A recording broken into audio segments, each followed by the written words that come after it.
Bumi pernah menyaksikan salah satu kehancuran paling dahsyat dalam sejarah manusia. Ketika banjir Nabi Nuh melanda tanpa ampun, langit menumpahkan air tanpa henti, sementara bumi memancarkan mata air dari segala penjuru. Air naik, menelan rumah-rumah, menenggelamkan gunung-gunung, dan menghapus seluruh peradaban yang sebelumnya berdiri.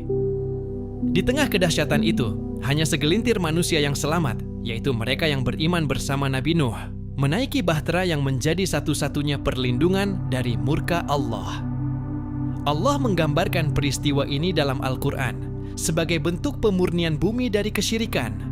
Umat yang menolak kebenaran dan tenggelam dalam kemusyrikan telah dihapuskan sepenuhnya.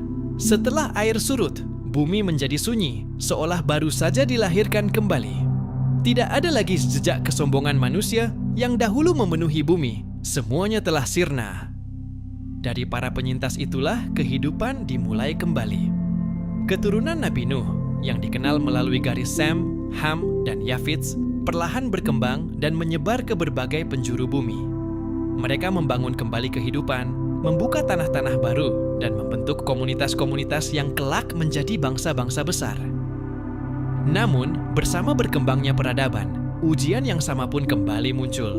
Di balik kemajuan dan kekuatan yang mulai tumbuh, tersimpan potensi lama yang pernah menghancurkan umat sebelumnya, yaitu pertarungan antara iman dan kesombongan. Sejarah pun bersiap untuk kembali berulang. Setelah generasi awal pasca banjir Nabi Nuh mulai berkembang, muncullah sebuah bangsa yang kelak dikenal sebagai salah satu peradaban besar pertama di muka bumi, yaitu kaum Ad. Mereka diyakini berasal dari keturunan Sem, putra Nabi Nuh, yang mewarisi garis keturunan manusia setelah kehancuran besar itu. Dalam Al-Quran, Allah menegaskan bahwa mereka adalah generasi penerus setelah kaum Nuh, sebagaimana disebutkan dalam surah Al-A'raf ayat 69, yang mengingatkan bahwa mereka dijadikan sebagai pengganti setelah kaum sebelumnya dibinasakan. Kaum Ad kemudian menetap di suatu wilayah yang dikenal dengan nama Al-Ahqaf, sebuah kawasan luas yang terletak di antara Yaman dan Oman. Wilayah ini pada masa itu bukanlah padang pasir tandus seperti yang dikenal sekarang, melainkan tanah yang subur dan kaya akan kehidupan. Hamparan bukit pasir yang bergelombang dulunya adalah daerah yang memiliki sumber air, tumbuhan hijau, dan kehidupan yang berkembang pesat. Lingkungan tempat tinggal mereka memberikan segala yang dibutuhkan untuk membangun peradaban yang kuat. Tanahnya luas dan memungkinkan mereka untuk bercocok tanam serta beternak. Sumber daya alam tersedia melimpah, memberikan kemudahan dalam memenuhi kebutuhan hidup. Cuaca yang stabil dan bersahabat semakin mendukung kehidupan mereka untuk berkembang tanpa hambatan besar. Dalam kondisi seperti itu, kaum Ad tumbuh menjadi bangsa yang kuat, mandiri, dan penuh potensi. Mereka memiliki semua yang dibutuhkan untuk menjadi umat yang bersyukur. Namun, di balik kelimpahan tersebut, perlahan tumbuh benih ujian yang sama seperti umat sebelumnya. Kenikmatan dunia mulai mengaburkan kesadaran mereka, membuka jalan bagi munculnya kesombongan yang kelak akan menentukan nasib mereka. Seiring berjalannya waktu, kaum Ad berkembang menjadi salah satu peradaban paling kuat yang pernah menghuni bumi setelah generasi Nabi Nuh. Mereka dikenal bukan hanya karena jumlahnya yang besar, tetapi juga karena kekuatan fisik yang luar biasa. Banyak riwayat tafsir menggambarkan bahwa tubuh mereka tinggi dan sangat kokoh, jauh lebih besar dibandingkan manusia pada masa-masa setelahnya. Kekuatan itu membuat mereka merasa tidak tertandingi. Mereka mampu mengangkat batu besar, membangun bangunan megah, dan melakukan pekerjaan berat dengan mudah. Karena itulah, kaum Ad sering digambarkan sebagai manusia dengan postur raksasa yang memiliki tenaga luar biasa. Kekuatan fisik tersebut kemudian mereka gunakan untuk membangun peradaban yang mengagumkan. Mereka mendirikan kota-kota besar dengan bangunan tinggi yang belum pernah terlihat sebelumnya. Istana-istana megah berdiri di tengah wilayah mereka, dihiasi pilar-pilar besar yang menjulang. Dalam Al-Quran, kemegahan peradaban mereka disebut dengan istilah Iram. Zatul Imad, sebuah kota dengan tiang-tiang yang tinggi dan kokoh. Kota ini menjadi simbol kejayaan arsitektur kaum Ad, sekaligus bukti kemampuan mereka dalam membangun peradaban yang besar. Kemajuan mereka tidak berhenti pada pembangunan kota saja. Dalam kehidupan ekonomi, kaum Ad menikmati kemakmuran yang luar biasa. Tanah yang luas dan subur memungkinkan mereka mengembangkan pertanian dengan baik. Mereka juga memiliki peternakan yang berkembang pesat, menghasilkan makanan dan kekayaan yang melimpah. Kehidupan mereka dipenuhi dengan kenyamanan dan kemewahan. Harta melimpah, bangunan megah, dan kekuatan fisik membuat mereka merasa sebagai bangsa yang paling hebat di muka bumi. Namun, di balik semua kejayaan itu, tanpa mereka sadari, benih kesombongan mulai tumbuh perlahan di dalam hati mereka. Di tengah kemakmuran dan kekuatan yang mereka miliki, kaum Ad perlahan mulai melupakan asal-usul mereka sebagai hamba Allah. Generasi yang seharusnya mewarisi tauhid dari ajaran Nabi Nuh justru menyimpang jauh dari jalan tersebut. Sedikit demi sedikit, keyakinan kepada Allah tergantikan oleh penyembahan berhala. Mereka mulai membuat patung-patung sebagai simbol kekuatan dan perlindungan, lalu menggantungkan harapan kepada sesuatu yang mereka ciptakan sendiri.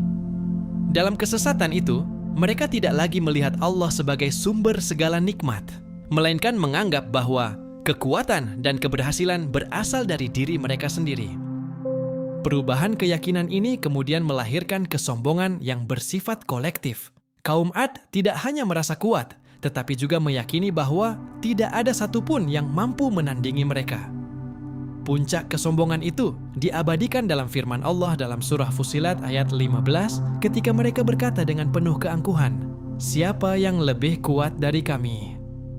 Kalimat ini bukan sekadar ucapan, tetapi mencerminkan kondisi hati mereka yang telah tertutup dari kebenaran. Mereka lupa bahwa kekuatan yang mereka banggakan sejatinya adalah pemberian Allah yang bisa dicabut kapan saja. Kesombongan tersebut tidak berhenti pada keyakinan, tetapi juga merusak tatanan sosial mereka. Kaum Ad mulai berlaku zalim terhadap sesama, terutama kepada yang lemah.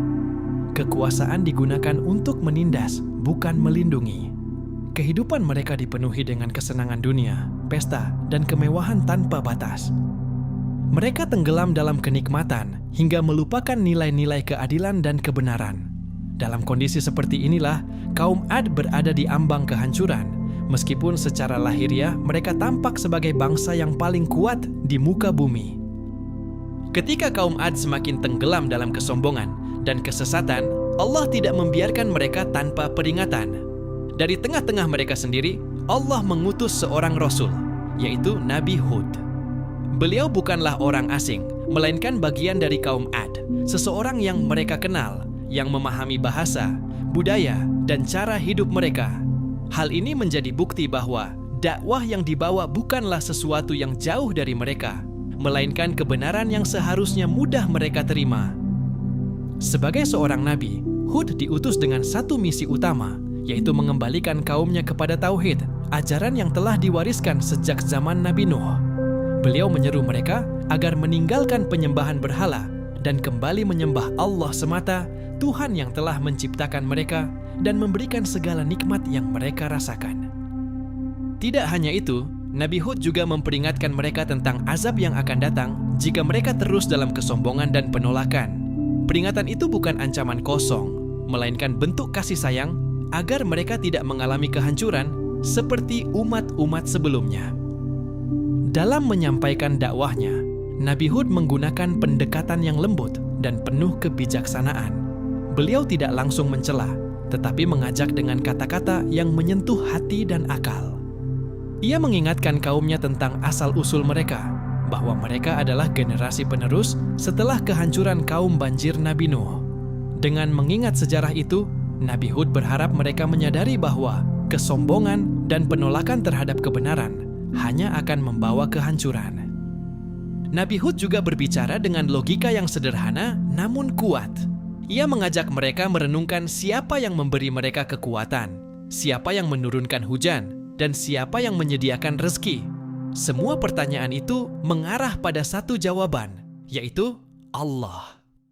Dengan cara ini, beliau berusaha membuka hati mereka yang telah tertutup oleh kesombongan. Namun, dakwah yang penuh kelembutan dan kebenaran itu justru menjadi ujian bagi kaum Ad. Di hadapan mereka kini ada pilihan yang jelas, kembali kepada Allah, atau tetap dalam kesombongan. Dan pilihan yang mereka ambil akan menentukan nasib seluruh peradaban mereka. Dakwah yang disampaikan oleh Nabi Hud tidak disambut dengan hati yang terbuka oleh kaum Ad. Sebaliknya, mereka merespons dengan ejekan dan penolakan yang keras. Mereka memandang Nabi Hud bukan sebagai pembawa kebenaran, melainkan sebagai ancaman terhadap kenyamanan hidup dan keyakinan yang telah lama mereka pegang. Dengan nada merendahkan, mereka menuduh beliau sebagai orang yang lemah akal, bahkan menyebutnya gila dan pendusta. Bagi mereka, tidak masuk akal jika seseorang dari kalangan mereka sendiri berani menentang tradisi nenek moyang dan meruntuhkan keyakinan yang sudah mengakar kuat. Penolakan itu kemudian berkembang menjadi perdebatan terbuka antara Nabi Hud dan kaumnya. Dengan penuh kesabaran, Nabi Hud terus mengajak mereka kembali kepada tauhid, mengingatkan bahwa semua nikmat yang mereka miliki berasal dari Allah. Ia berbicara dengan logika yang jelas dan hati yang tulus, tetapi kaum Ad menutup diri dari setiap kebenaran yang disampaikan. Mereka tidak hanya menolak, tetapi juga menantang. Dengan kesombongan yang semakin memuncak, mereka berkata agar azab yang diancamkan itu segera didatangkan jika memang benar adanya. Dialog antara kebenaran dan kesombongan itu berlangsung dengan ketegangan yang semakin meningkat. Nabi Hud berulang kali menegaskan bahwa dirinya hanyalah penyampai risalah, bukan penentu datangnya azab. Ia memperingatkan bahwa azab adalah keputusan Allah semata, dan ketika itu datang, tidak ada kekuatan yang mampu menahannya. Namun, peringatan itu justru dianggap sebagai sesuatu yang mustahil oleh kaum Ad, yang merasa diri mereka tidak terkalahkan. Pada titik inilah pembangkangan kaum Ad mencapai puncaknya. Mereka tidak lagi sekadar ragu, tetapi menolak sepenuhnya kebenaran yang dibawa oleh Nabi Hud. Hati mereka telah tertutup rapat oleh kesombongan yang berakar dalam. Kekayaan, kekuatan fisik, dan kemegahan peradaban membuat mereka merasa kebal terhadap segala bentuk ancaman. Mereka yakin bahwa tidak ada kekuatan yang lebih besar dari mereka. Dalam keadaan seperti itu, kaum Ad sebenarnya sedang melangkah menuju kehancuran mereka sendiri. Penolakan terhadap kebenaran bukan hanya sebuah kesalahan, tetapi awal dari akhir sebuah peradaban. Ketika kesombongan telah menguasai hati dan kebenaran ditolak sepenuhnya, maka kehancuran bukan lagi sekadar kemungkinan, melainkan sebuah kepastian yang tinggal menunggu waktu untuk terjadi. Setelah penolakan yang terus-menerus terhadap dakwah Nabi Hud, tanda-tanda azab mulai tampak secara perlahan. Tidak langsung dalam bentuk kehancuran besar, tetapi melalui perubahan alam yang awalnya halus, lalu semakin terasa menyesakkan. Hujan yang dahulu turun dengan teratur kini mulai terhenti. Langit menjadi kering, seolah menutup pintu rahmatnya. Hari demi hari berlalu, tanpa setetes air pun membasahi bumi. Kekeringan panjang pun melanda wilayah kaum Ad. Tanah yang dulunya subur dan hijau perlahan berubah menjadi keras dan tandus. Tanaman-tanaman mulai layu, sumber air menyusut, dan kehidupan yang dahulu penuh kelimpahan berubah menjadi kesulitan. Hewan ternak yang menjadi sumber kekayaan mereka mulai melemah, sebagian mati karena kekurangan air dan makanan. Namun anehnya, dalam kondisi seperti itu, hati mereka tetap tidak tersentuh untuk kembali kepada Allah. Kekeringan ini sejatinya adalah peringatan awal, sebuah kesempatan agar mereka merenung dan kembali kepada kebenaran. Namun kaum Ad justru menganggapnya sebagai fenomena biasa, bukan sebagai tanda dari kemurkaan Allah. Kesombongan yang telah mengakar membuat mereka menolak untuk melihat hikmah di balik musibah tersebut. Hingga suatu hari, di tengah langit yang lama tak menurunkan hujan, muncul sesuatu yang mereka tunggu-tunggu. Awan hitam terlihat berkumpul di cakrawala, perlahan mendekat menuju wilayah mereka. Melihat itu, kaum Ad bersorak gembira. Mereka mengira bahwa penantian panjang mereka akan segera berakhir, bahwa hujan yang mereka harapkan akhirnya datang membawa kehidupan kembali. Dengan penuh harapan, mereka berkata sebagaimana diabadikan dalam Al-Quran, "Inilah awan yang akan menurunkan hujan kepada kita." Keyakinan itu begitu kuat hingga mereka tidak menyadari bahwa apa yang datang bukanlah rahmat, melainkan azab yang telah lama diperingatkan oleh Nabi Hud. Awan itu terus mendekat, membawa sesuatu yang belum pernah mereka bayangkan sebelumnya. Harapan mereka berubah menjadi awal dari kehancuran. Apa yang mereka kira sebagai penyelamat, ternyata adalah tanda bahwa waktu mereka di dunia hampir berakhir.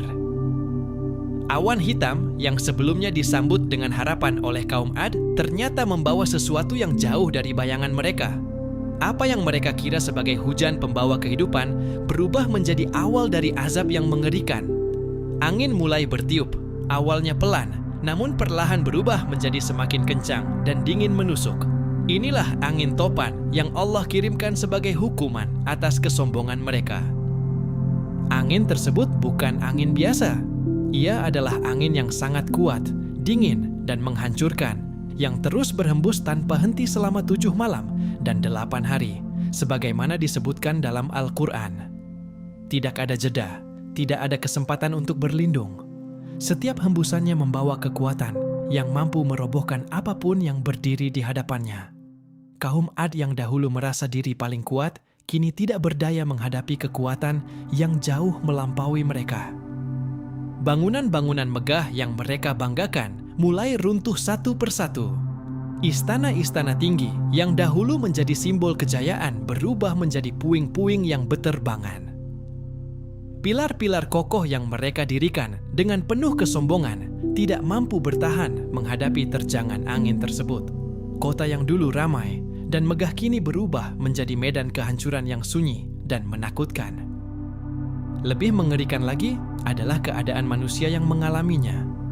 Tubuh-tubuh mereka terangkat dan terlempar oleh angin, seolah tidak memiliki berat sama sekali. Dalam Al-Quran digambarkan bahwa mereka bergelimpangan seperti batang kurma yang kosong dan lapuk. Kekuatan fisik yang selama ini mereka banggakan tidak lagi berarti. Mereka yang dahulu berkata, "Siapa yang lebih kuat dari kami?" Kini menjadi bukti bahwa tidak ada kekuatan yang mampu menandingi kekuasaan Allah. Jeritan ketakutan memenuhi udara, namun tidak ada satupun yang mampu menyelamatkan mereka. Tidak ada tempat berlindung, tidak ada kekuatan untuk melawan. Azab itu datang dengan kepastian yang tidak bisa dihindari. Satu persatu mereka binasa, hingga tidak tersisa selain kehancuran yang menyelimuti seluruh wilayah mereka. Di tengah kehancuran itu, hanya satu kelompok kecil yang selamat, yaitu Nabi Hud bersama orang-orang yang beriman kepadanya. Mereka dilindungi oleh Allah dari azab tersebut, menjadi bukti bahwa keselamatan hanya milik orang-orang yang beriman. Ketika angin itu akhirnya berhenti, yang tersisa hanyalah keheningan dan pelajaran besar bagi generasi setelahnya.